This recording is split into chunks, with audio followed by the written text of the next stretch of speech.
CMR shopping mall మన height Nagar లో భాగ్యలతా కమాన్ పక్కన ఫిబ్రవరి 29న ప్రముఖ సినీ తారలచే గొప్ప ప్రారంభం. రైతన్నలను ప్రతి అడుగులోనూ కూడా చేయి పట్టుకొని నడిపిస్తా ఉన్నాం. తోడుగా ఉంటూ ప్రతి అడుగు కూడా వేస్తూ వచ్చాం. నవరత్నాల్లోని ప్రతి పథకం దాదాపుగా రైతన్నలకు అందరికీ కూడా ఇవి ప్రతి పేద రైతన్న కుటుంబానికి కూడా ఇవన్నీ కూడా అందుబాటులో ఉంచడం కూడా జరిగింది.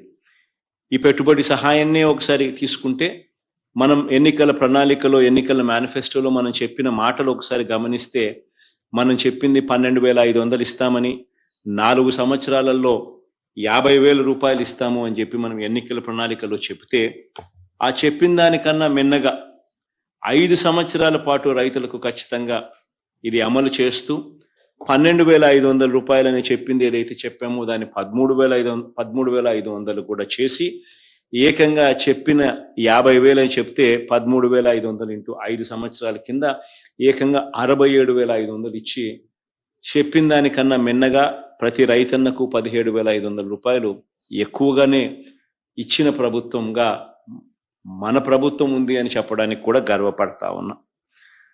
రైతు కష్టం తెలిసిన ప్రభుత్వంగా ఈ 5 సంవత్సరాలలో ప్రతి అడుగు కూడా రైతన్నలకు మంచి చేసే విధంగా, రైతన్నల పెట్టుబడి ఖర్చు తగ్గించే విధంగా, రైతన్నలకు తోడుగా నిలబడే కార్యక్రమం దిశగా అడుగులు వేశాం.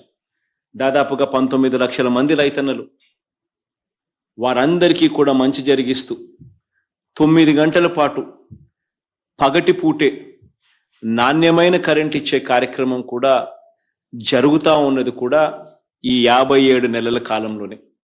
అసలు మనం అధికారంలోకి రాకమునుపు ఇలా పగటిపూటే రైతన్నలకు 9 గంటల పాటు ఉచిత కరెంట్ ఇచ్చే పరిస్థితే లేదు, అవకాశమే లేదు.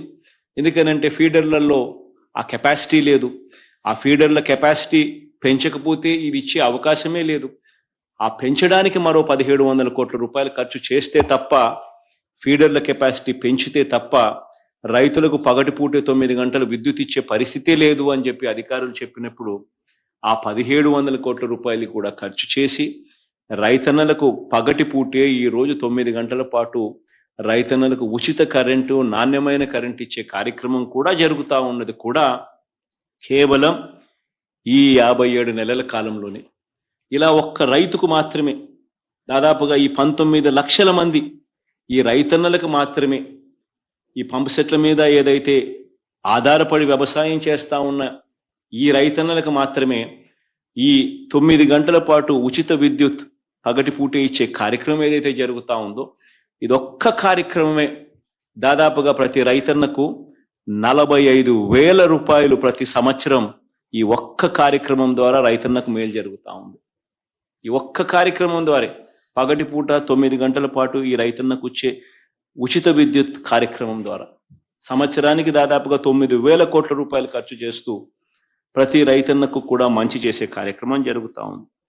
ఎప్పుడూ చూడని విధంగా, రైతన్నలకు ఎప్పుడూ కూడా జరగని విధంగా ప్రతి రైతన్నను కూడా తాను పండించిన మొత్తం వ్యవసాయ ఉత్పత్తులు, వ్యవసాయ పొలాన్ని అన్ని కూడా ఒక ఆర్బీకే పెట్టించి ఆ ఆర్బీకే ద్వారా ఆ ప్రతి ఎకరాన్ని ప్రతి సచివాలయం పరిధిలో దాన్ని ఈ క్రాప్ చేసి ఆ ఈ క్రాప్ ఆధారంగా ప్రతి రైతన్న తాను ఏదైతే పంట వేసాడో ఆ ప్రతి పంటను కూడా ఇన్సూరెన్స్ కవరేజ్లోకి పూర్తిగా తీసుకొని వస్తూ ఆ రైతన్న తరపున బీమా ప్రీమియం కట్టాల్సిన సొమ్ము కూడా రాష్ట్ర ప్రభుత్వమే కడుతూ మొట్టమొదటిసారిగా దేశంలో కూడా ఎక్కడ జరగని విధంగా రైతుల తరపున బీమా ప్రీమియం కూడా కడతా ఉన్న ఏకైక రాష్ట్రం కూడా మన రాష్ట్రం మాత్రమే అని కూడా చెప్పడానికి గర్వపడతా ఉన్నాను.